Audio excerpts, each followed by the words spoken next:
और आपका शुक्रिया अदा करता हूं कि शॉर्ट नोटिस में आप हमारी प्रेस कॉन्फ्रेंस में आए। आज जो मेन मुद्दा है वो ये है कि होम मिनिस्टर अमित शाह जी का दौरा जो कल से जम्मू कश्मीर का शुरू हुआ है, कहा जाता है कि बड़ा मोस्ट इम्पॉर्टेंट दौरा है,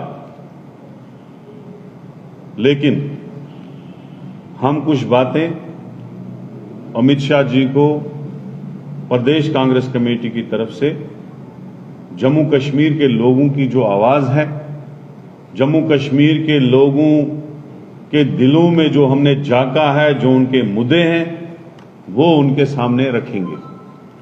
उसमें सबसे बड़ा मुद्दा जो अनकॉन्स्टिट्यूशनल तरीके से इन्होंने 5 अगस्त 2019 को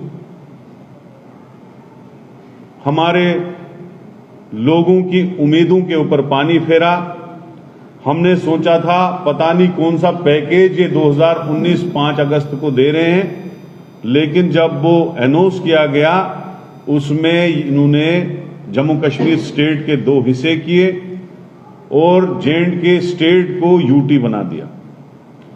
एक बहुत अफसोस की बात है, जम्मू हिंदुस्तान में कोई भी स्टेट आज तक हिस्ट्री में ऐसी नहीं है जिसको यूटी बनाया गया।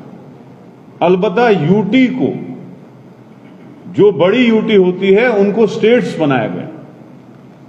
तो मैं आज अमित शाह जी को कहना चाहता हूं कि आपको जम्मू कश्मीर के लोगों ने कभी ऐसा मैंडेट नहीं दिया था कि आप हमारी स्टेट को यूटी बना दें। तो मुझे लगता है होम मिनिस्टर को आज के विजिट पे J&K के लोगों से माफी मांगनी चाहिए कि मेरे से गलती हुई, और हमारी स्टेट जम्मू कश्मीर को दोबारा बहाल करना चाहिए, असेंबली के इलेक्शन करने चाहिए और लेजिस्लेटिव काउंसिल को बहाल करना चाहिए। ये हमारी पहली डिमांड है आज इस प्रेस कॉन्फ्रेंस में। दूसरा मोस्ट इंपॉर्टेंट इशू वो इनसिक्योरिटी का है। जब 2019 5 अगस्त को अमित शाह जी ने हमारी स्टेट को यूटी बनाया, उस वक्त उन्होंने पार्लियामेंट के फ्लोर पे ये कहा था कि ये न्यू बिगिनिंग है और हम जम्मू कश्मीर में मिलिटेंसी को, स्टेट को यूटी बना के 370 को हटा के यहां से मिलिटेंसी को खत्म करेंगे, टेररिज्म को खत्म करेंगे। लेकिन आज आपके सामने सबसे बड़ी मिसाल ये है कि होम मिनिस्टर की प्रेजेंस में, जो कि आज हमारे स्टेट में मौजूद है, एक डीजी, उसकी डेथ होती है, उसकी डेथ होती है और वो उसको कत्ल किया जाता है, और कौन टेरर आउटफिट उसमें जिम्मेदारी लेता है, ये देखने की बात है कि क्या यही तोहफा लेके अमित शाह जी यहां जम्मू कश्मीर आए थे कि यहां अगर डीजी लेवल का ऑफिसर, जो सबसे टॉप रैंक का ऑफिसर होता है पुलिस में, अगर उसकी सिक्योरिटी वो सेफ नहीं है तो जम्मू कश्मीर के बाशिंदे कहां सेफ में हैं, हम कहां सेफ हैं? ये उसको मैं बताना चाहता हूं। आज अपने भाषण में ये चीज वो बताए कि क्या मसला है, क्यों इतनी इनसिक्योरिटी है जम्मू कश्मीर के लोगों को। साथ साथ आपने देखा जब से 2019 5 अगस्त को ये जो स्टेट को यूटी बनाया गया, 350 जो पुलिस ऑफिशियल्स का डाटा है, 350 टेरर इंसिडेंट्स हुए, जबकि इन्होंने कहा था कि हम मिलिटेंसी को रूट आउट कर देंगे, स्टेट में सब कुछ खत्म करेंगे। उसी में आपने देखा राहुल पंडित की हत्या हुई, सुपिंदर कौर की हत्या हुई, रजनी बाला की हत्या हुई, कांस्टेबल अली मोहम्मद गनई की हत्या हुई, फारूक अहमद डार की हत्या हुई, कल J&K बैंक का मैनेजर जो है उस पर अटैक हुआ विवेक, जब यहां पे आज गृह मंत्री जी मौजूद हैं विवेक कुमार जी, उनकी जो कल अटैक हुआ मुश्किल से वो बचे। तो लिहाजा मैं ये कहना चाहता हूं, जो आपने हमें वादा किया था कि हम टेररिज्म को खत्म करेंगे, मिलिटेंसी को खत्म करेंगे, हम जम्मू कश्मीर में अमन लाएंगे, कहां गए वो वादे? क्या आप उसका जवाब नहीं देंगे हम जम्मू कश्मीर के लोगों को?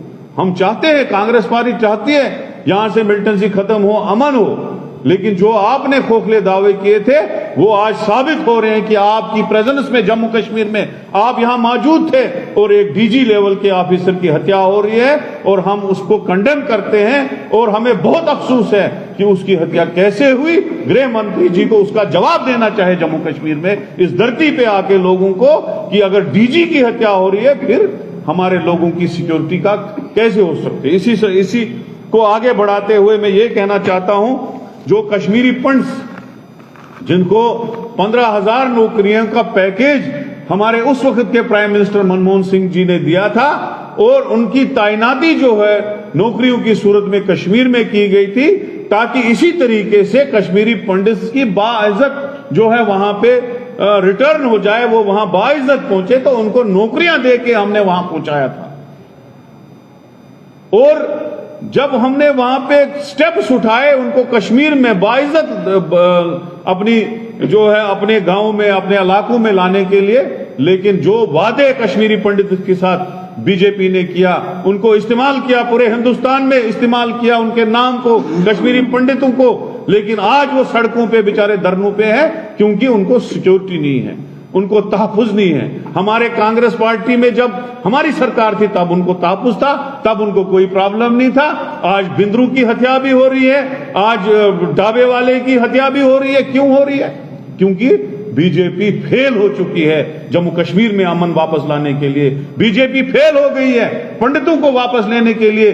बीजेपी फेल हो गई है जो शेड्यूल कास्ट हमारे लोग वहां पे लगे थे एससी कोटा में, उनको सिक्योरिटी देने के लिए बीजेपी फेल हो चुकी है। बीजेपी सरकार और अमित शाह जी और मोदी जी फेल हो चुके हैं। जिन लोगों को हमने वहां पे इज्जत से वहां लिया था, नौकरियां दी थी, उनको सिक्योरिटी देने के लिए आज वो सड़कों पे दरबदर हैं। वो भी एक बहुत बड़ा मुद्दा है, उसका सवाल भी मैं अमित शाह जी को कहना चाहता हूं कि इन बातों का वो जवाब दे।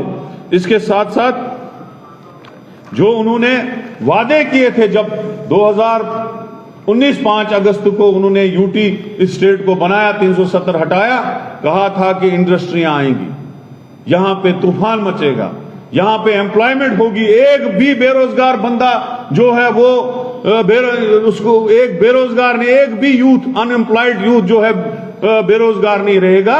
लेकिन आज देखिए आप 32.75% अभी मैंने गूगल से निकाला, जो हाईएस्ट परसेंटेज है हिंदुस्तान की हिस्ट्री में, जम्मू कश्मीर की हिस्ट्री में आज तक किसी भी स्टेट में इतनी हाईएस्ट अनएम्प्लॉयमेंट रेट नहीं है जितनी आज जम्मू कश्मीर में है। अनएम्प्लॉयमेंट शरह जो है अपनी सारे रिकॉर्ड तोड़ चुका है जम्मू कश्मीर में। लोग बेरोजगार हैं, तबाही और बर्बादी हो गई है बेरोजगारी से। मैं अमित शाह जी को पूछना चाहता हूं, जो वादा आपने 5 अगस्त को किया था कि हम बेरोजगार नौजवानों को रोजगार देंगे, कहां गए वो वादे? आज बेरोजगारी की शरह इतनी ज्यादा क्यों है, ये बताना चाहता हूं, पूछना चाहता हूं। दूसरी बात, जो हमारी सरकार ने लोगों को डेली वेजर की नौकरी दी थी, कैजुअल लेबर की नौकरी दी थी, कॉन्ट्रैक्चुअल की नौकरी दी थी, एनआरएचएम और मनरेगा में जॉब्स दिए थे, एनवाईसीज में जॉब्स दिए थे, आशा वर्कर लगाए थे, एसपीओज और रहबर खेल लगाए थे और दूसरे लोग लगाए थे, आज वो सारे सड़कों पे दरबदर है।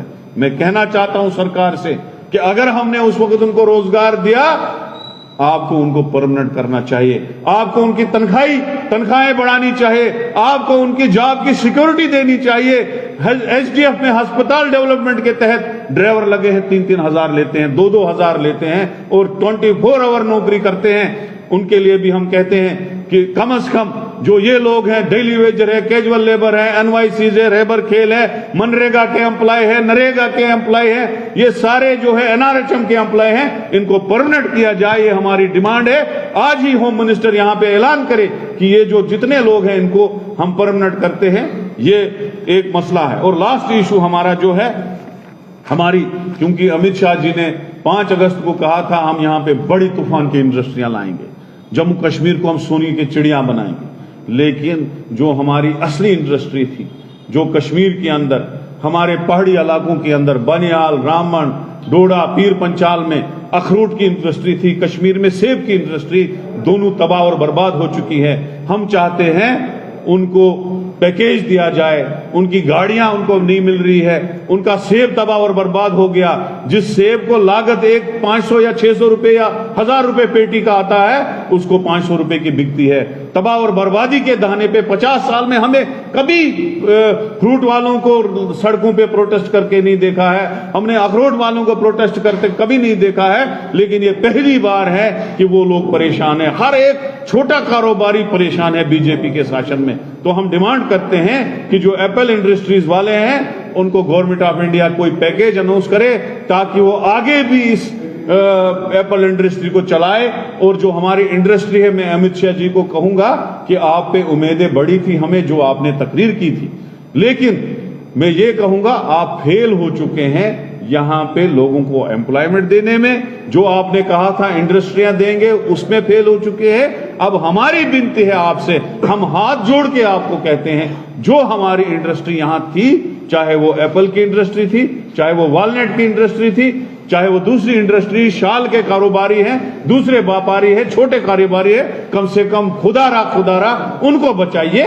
ये हमारी डिमांड है अमित शाह जी से आज इस दिन। तभी हमने ये प्रेस कॉन्फ्रेंस की है, मोस्ट इंपॉर्टेंट प्रेस कॉन्फ्रेंस है। मुझे लग रहा है कि आप प्रेस के लोग सारे इस बात को पूरा जो है अमित शाह जी तक और गवर्नमेंट ऑफ इंडिया तक और लोगों तक पहुंचाएंगे। आप सबका धन्यवाद, शुक्रिया, थैंक यू। रमन भल्ला साहब मत बोलना चाहेंगे कुछ? मैं इनको कहूंगा, रिक्वेस्ट करूंगा ये बात करें आप। जो इन्होंने यहाँ पे कहा, हम सब लोगों का एक ही व्यू पॉइंट है, लेकिन उसके साथ साथ जो रिक्रूटमेंट स्कैम यहाँ पे हुए, एक एम्प्लॉयमेंट पैकेज की सख्त जरूरत है जो हर जगह पे, और इसी प्रॉक्सी गवर्नमेंट के माध्यम से डबल इंजन की सरकार में ये स्कैम यहाँ पे हुआ। और वहीं पे आज अमित शाह जी यहाँ पे आए, रिफ्यूजी का बहुत बड़ा इशू है जिसको मनमोहन सिंह जी 30 लाख रुपए पैकेज देना चाहते थे, 5.5 लाख रुपया वन टाइम सेटलमेंट के तहत सीमित यहाँ पे रखा। हम फिर दोबारा मांग करेंगे, फिर वो फाइल खोली जाए और पूरा वो पैकेज होता जो 30 लाख रुपए का जो रेफ्यूजीज के सिलसिले में वन टाइम सेटलमेंट में इसको स्ट्रेस किया जाता है। कांग्रेस की लीडरशिप पूरी इन रेफ्यूजियों के साथ है कि वो पैकेज को भी उसकी घोषणा यहाँ पे की जाए।